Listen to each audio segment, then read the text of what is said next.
Trump appears to be keeping a more cautious distance from Iranian-linked vessels after Tehran's warnings raised the risk of any direct naval escalation.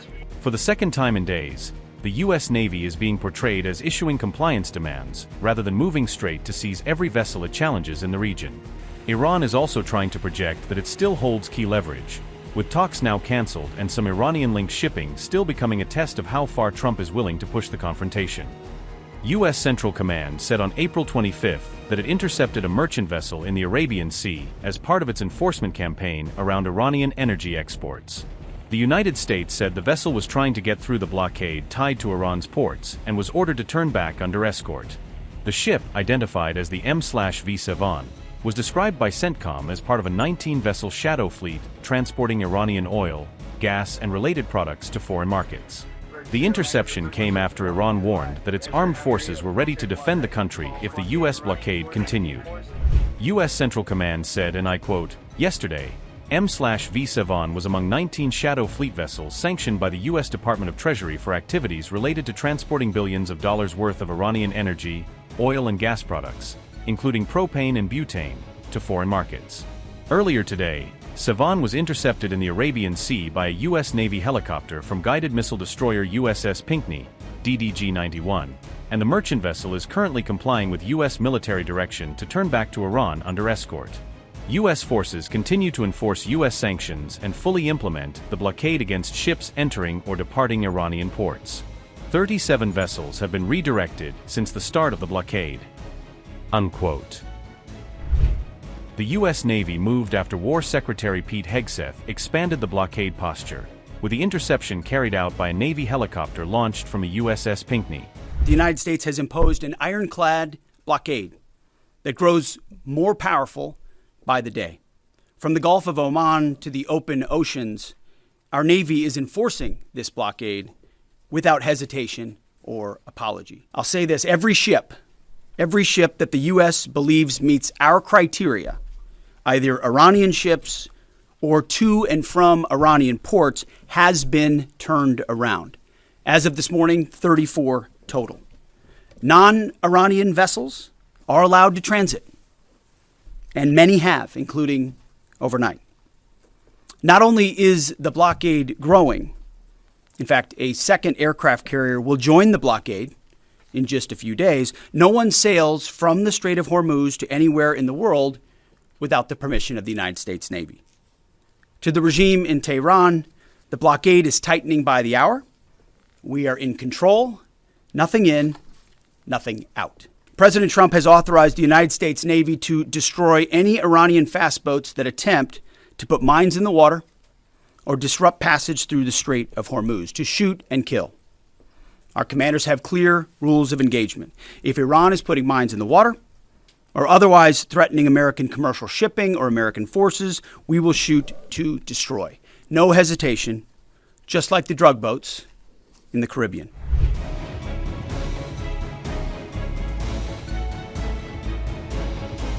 U.S. military forces have now moved the Iran oil showdown into Asian waters, intercepting multiple Iranian-flagged tankers far from the Gulf, according to Reuters. Sources say at least 3 of those Iranian tankers, operating near India, Malaysia, and Sri Lanka, were ordered to change course and abandon their original voyages. Shipping and security officials report that the vessels were deliberately redirected away from their planned routes, effectively cutting them off from intended buyers. One of the ships singled out was the Iranian-flagged Deep Sea, a fully fledged supertanker intercepted while operating close to Malaysian waters. Another tanker, the Sevan, was reported to be partly loaded with crude and had been lingering off Malaysia for weeks before being brought under U.S. scrutiny. A third large carrier, the Dorina, was fully loaded with crude and closely monitored as it sailed near the southern coast of India. Central Command later said Dorina was placed under escort by a U.S. Navy destroyer after it allegedly tried to violate the terms of Washington's oil blockade. An additional tanker, named Dio, may also have been intercepted after it reportedly failed to complete an Iranian oil delivery to a customer in India, according to sources. Overall, reports suggest that nearly 30 vessels have now been ordered to turn back or return to port since the US-led blockade effort began. All of these interceptions are taking place under a US-led campaign explicitly designed to restrict Iran's ability to export oil by sea. At the same time, Iran has stepped up its own actions against commercial shipping in and around the Strait of Hormuz, targeting foreign-flagged vessels to hit back. These moves on both sides come after nearly 2 months of open conflict involving the US, Israel, and Iran, with no credible peace talks yet in sight. Disruptions in the Strait of Hormuz have already affected close to 1/5 of global oil and gas supplies, amplifying the stakes of every interception and countermove. In recent weeks, the US has already seized at least one Iranian cargo ship and an oil tanker at sea, signaling a broader effort to squeeze Tehran's maritime logistics. Iran, for its part, claims it has detained 2 container ships that tried to exit the Gulf, saying its forces opened fire and then boarded the vessels as retaliation.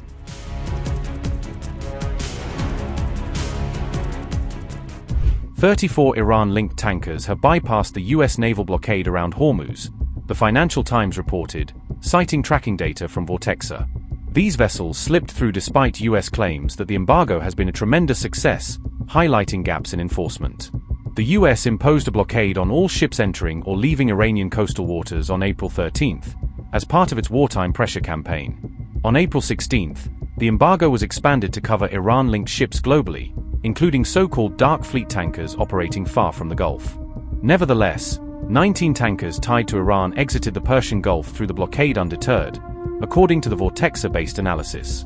At the same time, 15 tankers entered the Gulf from the Arabian Sea en route towards Iran, adding to the tally of successful transits. At least 6 outbound vessels were confirmed to be carrying Iranian crude shipments totaling about 10.7 million barrels. Based on typical discounts to Brent crude, that cargo volume was estimated to be worth roughly $910 million in revenue for Iran. One Iranian-flagged supertanker, the Dorina, exited the Gulf with its AIS transponder turned off, according to Vortexa's tracking data.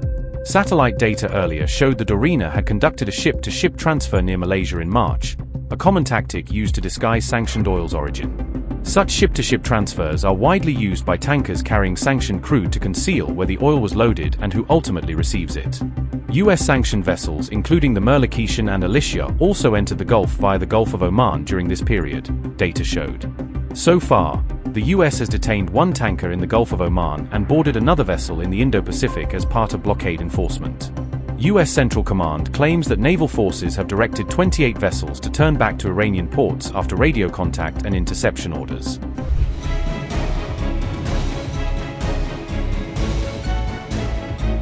US Treasury Secretary Scott Bessent said on April 24th that there would be no extension of the ongoing oil waivers.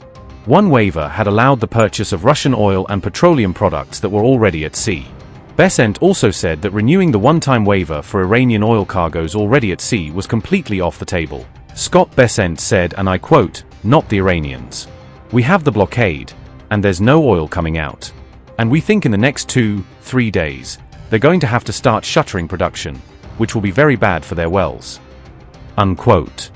Those waivers had been introduced to ease oil price pressures after disruptions linked to the Strait of Hormuz. That policy stance comes with Iran's Hormuz closure and the US maritime blockade still continuing amid uncertainty over the diplomatic track.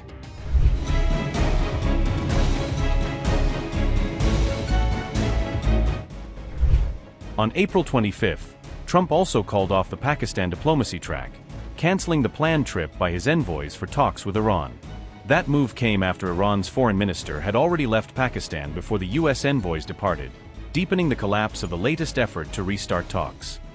Okay, you probably heard that we canceled the trip. We have all the cards. We're not going to spend 15 hours in airplanes all the time going back and forth to be giving a document that was not good enough. And so we'll deal by telephone, and they can call us anytime they want. Again, we have all the cards. They have no military left, practically. They have no leaders left. We don't know who the leaders are. Nobody knows who the leaders are. I don't think they know who the leaders are, very importantly. So you saw that, and I think Pakistan is terrific. I think the field marshal is fantastic. I think the prime minister of Pakistan is great. And, you know, they'd like to see something happen, but we're not going to be traveling 15, 16 hours to have a meeting with people that nobody ever heard of before. What changed to make you make that decision? Too much travel. When they say the meeting's scheduled for Tuesday, I said, Tuesday, that's a long time from now. But when you get right down to it, it's a lot of traveling. No, we don't want to do that. At what point do you send Witkoff and Kushner and send Vice President Vance in? At what point well, are you we going to would. be ready? They're all very competent, all three. Those are three Good. But they weren't meeting with the leader of the country. They were meeting with other people. And I said, we're just not going to do it. Too much traveling, takes too long, too expensive. I'm a very cost-conscious person. Make a deal with those factors. Whoever's running the show. Are we communicating with those Deal with whoever runs the show. They don't know. They are fighting with each other. There's tremendous infighting. They're probably fighting for leadership. In many cases, I think they're fighting not to be the leader because we knocked out 2 levels of leaders. But I'll deal with whoever we have to. But there's no reason to wait 2 days, have people traveling for 16, 17 hours. And we're not doing it that way. We'll do it when they want. They can call me. We have all the cards. We've won everything. We have all the cards. Yesterday you said to Reuters that we're dealing with who is in charge now. What changed from yesterday to today? Nothing. It's just that they gave us a paper that should have been better. And interestingly, immediately when I canceled it, within 10 minutes we got a new paper that was much better. What was on that paper, sir? We talked about they will not have a nuclear weapon. It's very simple. Look, that whole deal is not complicated. Iran cannot have a nuclear weapon. It's very simple. Is the ceasefire remaining? Will you continue the ceasefire? Haven't even thought about it yet. Did they offer anything in return to 20 years of suspending enriched uranium? They offered a lot. What did they offer? They offered a lot, but not enough. Thank you.